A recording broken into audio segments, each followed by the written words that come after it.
শোনো পাখি, যদি থাকতে চাও তবে এমনভাবে থাকো যেন ঝড় এলেও হাত ছেড়ে না দাও।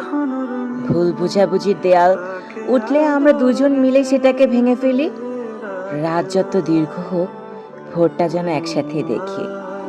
আমি অর্ধেক গল্পের মানুষ নই, হয় সম্পূর্ণ থেকো, না হয় সম্পূর্ণ মুক্তি দাও। হাই, আমি তমা। আমার নতুন একটা ভিডিওতে আপনাদের সবাইকে জানাচ্ছি স্বাগতম। বেশ কয়েকদিন পর মনে হলো আজকে ছন্দগুলো একসাথে সাজাই। আর আজকে আপনাদের সাথে আমি একটা নতুন ধরনের কাজ শেয়ার করছি। এটা হচ্ছে রেইজিনের কোড দিয়ে আমি একটা ফুল প্রিজার্ভ করছি। আমার স্পেশাল ওয়ান আমাকে একটা গিফট করছে। তো যাই হোক, সময় আমি স্মৃতি করে রাখতে পছন্দ করি। আর আপনারা চাইলে আপনাদের প্রিয়জনের দেওয়া ফুল আমার কাছ থেকে কাস্টমাইজ করে নিতে পারেন। তো এই ছিল সুন্দর রিংটা।